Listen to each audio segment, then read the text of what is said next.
안녕하십니까, 오홍봉사입니다.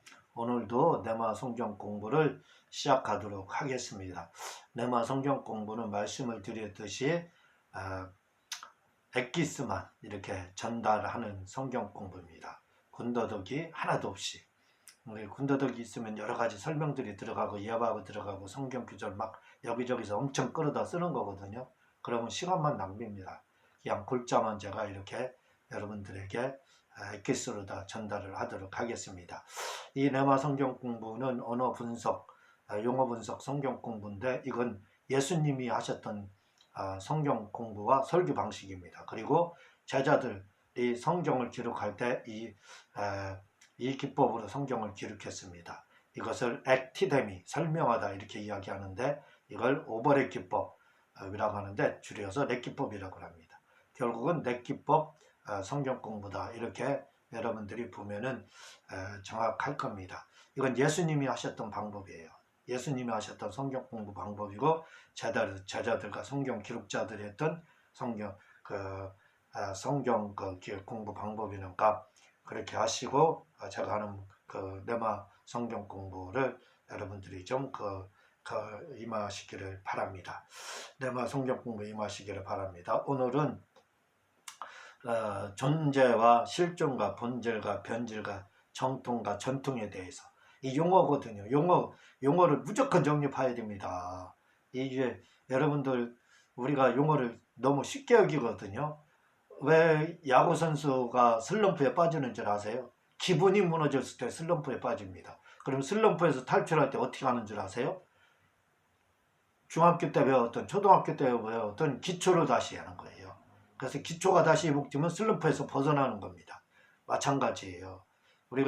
제가 이 용어 이렇게 지금 말씀드리고 있는데 어떤 분들은 이걸 쉽게 여기고 가소롭게 여기고 우습게 여기고 그렇게 할지 모르지만 이 용어 제대로 모르면 성경 모르는 겁니다. 성경이 다 용어로 되어 있는데 용어를 간과한다는 건 결국 성경을 간과하는 거예요.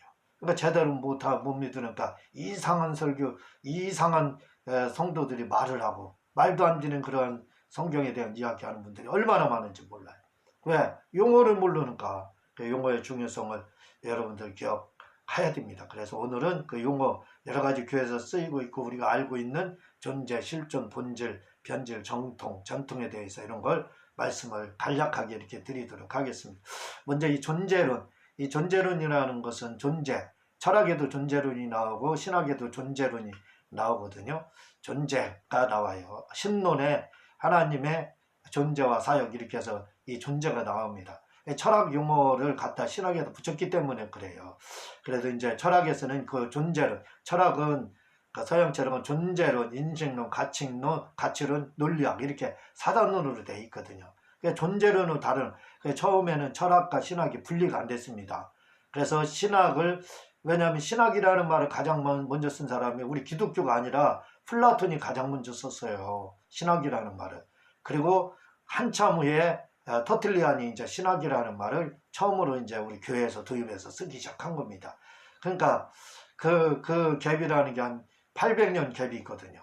800년 정도 후에 플라톤이 썼던 신학을 결국 우리가 그 용어를 갖다 쓰고 있는 겁니다. 그러니까 그런 면으로 볼 때 우리가 이 철학의 문제가 결국 신학의 문제였어요.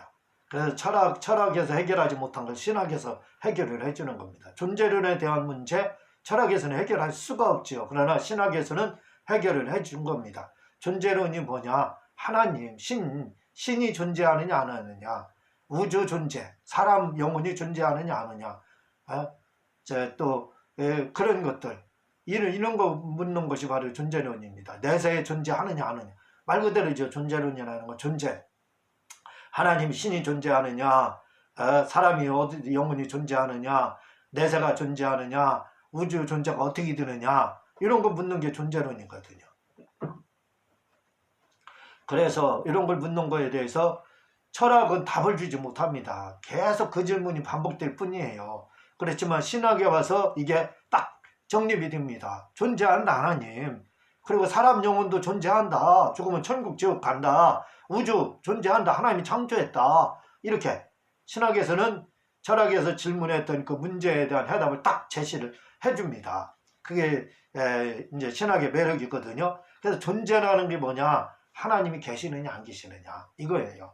하나님이 계시느냐 안 계시느냐 묻는 것이 존재론입니다. 그 신존재라고 하지요. 인간 존재, 인간 영혼이 존재하느냐 없느냐 이거 묻는 게 이제 인간 존재.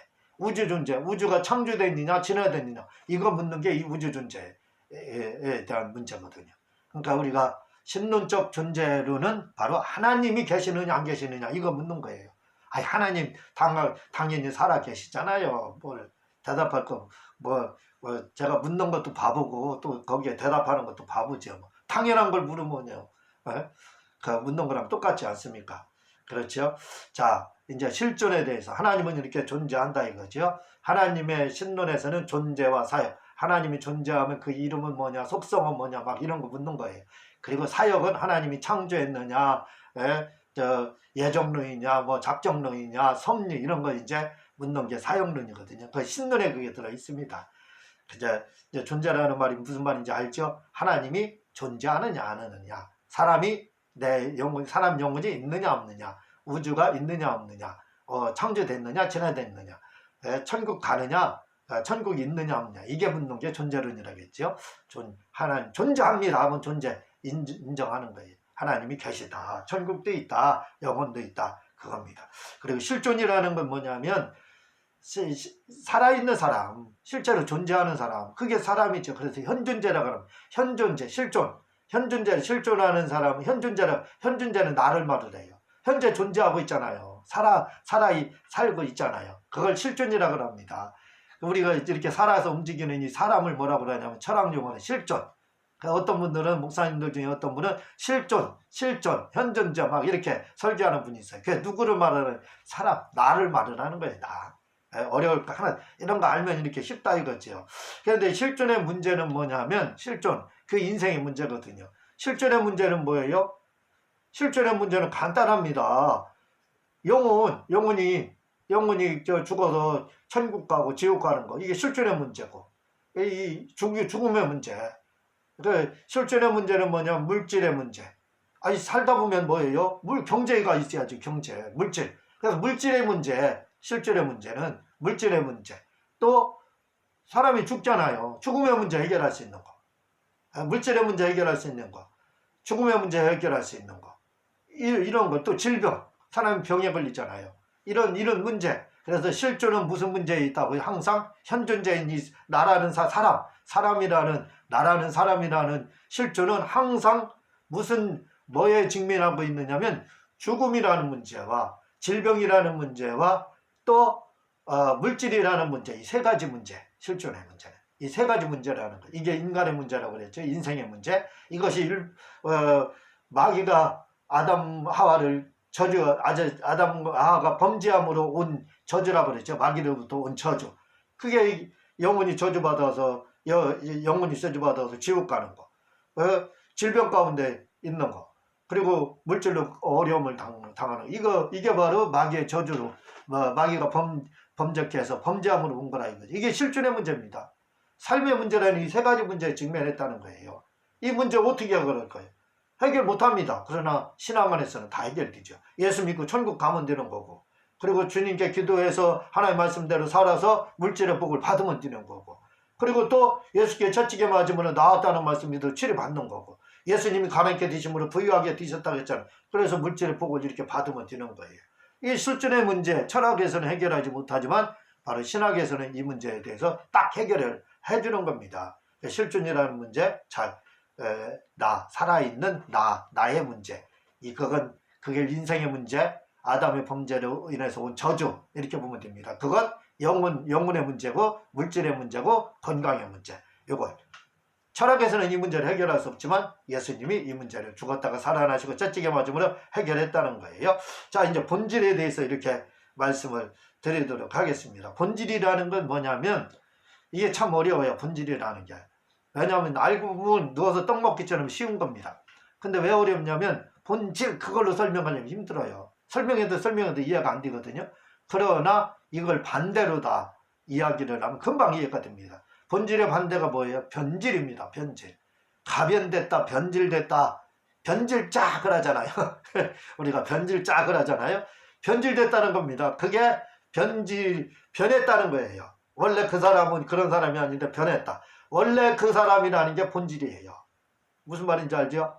변하지 않은 원래 본래의 것, 그게 본질입니다. 변한 걸 변질이라고. 그러니까 본질을 알려면 변질을 알면 본질을 이해하는 게 쉬운 거예요. 본질이라는 건 뭐예요? 변하지 않은 거. 원래 그대로 상태. 변질은 뭐예요? 본래 것이 본질인 것이 변질된 거예요. 가변됐다 이거죠. 변질됐다 이거죠. 왜곡됐다 이겁니다. 그러니까 변질된 건 뭐냐면 풍문으로 들은 거. 풍문으로 들은 거. 가변된 거, 구전, 신화 이런 것들을 변질이라고 하는 겁니다. 그리고 전통 이런 걸 변질이라고 하는 거예요. 변질된 거. 본질이라는 건 뭘 말을 하냐면 정통을 말을 해요. 전통과 전통이 있어요. 전통은 니은이죠. 전에 저에다 니은이에요. 전통. 정통은 저에다 이응입니다. 그게 정통이거든요. 근데 정통과 전통은 완전히 틀립니다. 정통과 전통은. 왜냐하면 정통은 본질인 거예요. 변하지 않은 거예요. 전통은 변한 겁니다. 그래서 우리가 내려오는 거, 문화유산이라고 내려오는 것들은 다 전통이라고 하지 정통이라고는 안 해요. 왜? 정통이라는 건 성경밖에 없습니다. 다 전통이죠. 내려온 거예요. 그냥. 그게 뭐예요? 본질에서 왜곡돼서, 본질에서 가변돼서, 본질에서 변질돼서 내려온 거. 정통이 변해서 전통이 된 거. 이걸 풍문으로 드는 거. 정통을 풍문으로 드는 거. 본질을 풍문으로 드는 거. 그거 어깨너머로 들었다 이거죠. 그걸 구전으로 내려온 거. 이게 바로 전통입니다. 정통은 변하지 않은 거. 본질이라 이거죠. 우리 성경은 정통입니다. 정통. 우리 기독교는 정통이에요. 본질이라 이 말이에요. 정통이라. 그리고 나머지는 모든 게 다 변질된 겁니다. 우리나라 제사 문제도요. 이게 우리나라 게 아닙니다. 우리가 이게 전통이다 그러는데 말 그대로 전통이에요. 정통은 아닙니다. 왜? 조선시대, 조선 2대 왕 정종 때 이 제사제도가 중국에서 넘어와서 정착이 됐어요. 그때부터 제사 드리기 시작한 겁니다. 원래 중국에서 드리는 거였어요. 우리나라에는 드리지도 않았던 거예요. 이 제사가. 이렇게 내려오는 거. 이걸 뭐예요? 변질이라고 하는 겁니다. 변질. 전통이라고 하는 거예요. 정통이라는 거 성경밖에 없습니다. 정통이라는 거. 하나님밖에 없어요. 하나님과 성경 외에는 다 변질된 겁니다. 다 왜곡된 거예요. 다 도중에 바뀐 겁니다. 정통이라는 게 어디 있어요? 이 땅에. 없습니다. 전통은 있어요. 정통이라는 거 없습니다. 우리나라 예전에 갓 쓰고, 그렇게 옛날에 갓 쓰고 옷 입었던 그 무슨 옷이야? 그런 옷을 입었던 것들, 갓 쓰고 했던, 그게 옛날에 그게 정통이었나요? 아니에요. 그런 것도, 이주시대나 그런 거 있었던 것이, 그러다 지금 없어졌잖아요. 봐봐, 이게 전통은 자꾸 변하는 거예요, 전통은. 그래, 정통은 뭐예요? 변하지 않고입니다. 쫙, 원래 그대로가 그대로 내려오는 거. 이게 정통이라고 그래요. 그걸 바로 성경이 바로 정통인 겁니다. 이 성경을 우리가 근본주의가 뭐냐면 정통이라는 뜻이에요. 본질이라는 뜻이에요. 근본주의는 정통을 믿는다는 말이고, 근본주의는 본질을 믿는다는 말이에요. 변질된 걸 믿는 것을 말하는 게 아니에요. 우리는 근본주의를 믿는 거죠. 성경을 그대로 문자적으로 믿는다는 말입니다. 우리는 오늘 제가 본질, 정통, 전통, 또 실존, 그리고 존재 이런 거 다뤘죠. 이런 거 별거 아닌 것 같지요. 그러나 여러분들 이런 용어가 딱딱 정립이 딱 돼야 쿵 하면 저기서 그 소리는 호박 떨어지는 소리구나 이렇게 딱 알아들을 수 있는 거예요. 그래서 이 용어 성경 공부 우습게 가볍게 그렇게 알으면 안 됩니다. 용어 모르면 성경 모르는 거예요. 하나님도 모르는 겁니다. 용어를 모르는데 말이 안 통하는데 어떻게 알아요? 용어를 모른다는 건 말이 안 통한다는 뜻이에요. 용어 반드시 정립해야 됩니다. 이게 바로 넷기법, 오버레이기법, 액티데미. 주님이 바로 이런 설교를 하셨다는 거. 주님이 한 설교 바로 넷기법 설교, 오버랩기법 설교인 액티데미로 했다는 것. 제자들도 성경을 그렇게 기록했다는 걸 기억을 하시기 바랍니다. 이런 부분에 대해서 자세히 하려면 저의 책 성경본을 함정 1, 2권을 이렇게 한번 참고를 해주시기를 바랍니다. 뿐만 아니라 제가 방송설교, 기독교 방송설교를 준비하고 있습니다. 여러분들 좀 십시일반으로 선교연금 해주셔서 방송설교 할 수 있도록 도움을 좀 부탁을 드립니다. 감사합니다.